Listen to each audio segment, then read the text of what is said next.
ವ್ಯಾಪಾರಿಗಳಿಗೆ ತೆರಿಗೆ ಕಟ್ಟುವಂತೆ GST notice ಸಿಕ್ಕಿರೋ ವಿಚಾರಕ್ಕೆ ಸಂಬಂಧಪಟ್ಟಂತೆ ಇವತ್ತು ಸಿಎಂ ಸಿದ್ದರಾಮಯ್ಯ ಅವರ ನೇತೃತ್ವದಲ್ಲಿ ಸಭೆ ಆಗುತ್ತೆ. ಕಾವೇರಿ ನಿವಾಸದಲ್ಲಿ ಮಧ್ಯಾಹ್ನ 3 ಗಂಟೆಗೆ ಸಭೆಯನ್ನು ಕರೆದಿದ್ದಾರೆ ಮುಖ್ಯಮಂತ್ರಿಗಳು.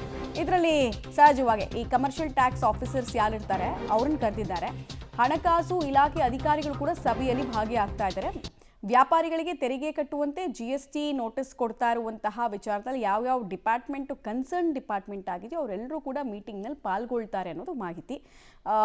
ಏನಕ್ಕೆ ಅಂತ ಹೇಳಿದ್ರೆ, ಒಂದು ಫೈನಾನ್ಸ್ ಮಿನಿಸ್ಟರ್ ಅಂಡರಲ್ಲಿ ಈ GST ಬರುತ್ತೆ. ಕಮರ್ಷಿಯಲ್ ಟ್ಯಾಕ್ಸ್ ಆಫೀಸರ್ಸ್ ಇರ್ಬೋದು, ಕಮರ್ಷಿಯಲ್ ಟ್ಯಾಕ್ಸ್ ಡಿಪಾರ್ಟ್ಮೆಂಟ್ ಇರ್ಬೋದು, ಅದೆಲ್ಲ ಬರೋದು ಅವರಂಡ್ರಲ್ಲೇ. ಸೊ ನಮ್ಮ ರಾಜ್ಯದ ಫೈನಾನ್ಸ್ ಮಿನಿಸ್ಟರು CM ಸಿದ್ದರಾಮಯ್ಯ ಅವರೇ ಕನ್ಫ್ಯೂಷನನ್ನು ಬಗೆಹರಿಸಬೇಕು.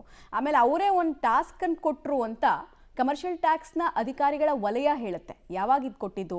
ಮೇ ತಿಂಗಳಲ್ಲಿ ಅವ್ರು ಒಂದು ಸಭೆಗೆ ಹೋಗಿರ್ತಾರೆ. ಆಗ ಈ ವರ್ಷ GST ಕಲೆಕ್ಷನಲ್ಲಿ ರಾಜ್ಯ ನಂಬರ್ 1 ಆಗಬೇಕು, ಇಲ್ಲಾಂದ್ರೆ ನಿಮ್ಮ ಮೇಲೆಲ್ಲ ಕ್ರಮ ಕೈಗೊಳ್ತೀನಿ ಅಂತ ಅವ್ರು ಓಪನ್ ಭಾಷಣ ಮಾಡ್ತಾರೆ. ಅದಾದಮೇಲೆ ನೋಟಿಸ್ ಕೊಡೋದಕ್ಕೆ ಸ್ಟಾರ್ಟ್ ಆಗೋದು ಕಮರ್ಷಿಯಲ್ ಟ್ಯಾಕ್ಸ್ ಆಫೀಸರ್ಸು. ತುಂಬ ಜನಕ್ಕೆ ಗೊತ್ತೇ ಇಲ್ಲ ಇದು ಸೆಂಟ್ರಲಿಂದ ಬರುತ್ತಾ ಸ್ಟೇಟಿಂದ ಬರುತ್ತಾ ಅನ್ನೋದು ಗೊತ್ತೇ ಇಲ್ಲ. ಕಂಪ್ಲೀಟ್ಲಿ ಸ್ಟೇಟ್ ಅಧಿಕಾರಿಗಳು ನೋಟಿಸನ್ನು ಕೊಡ್ತಾ ಇರೋದು.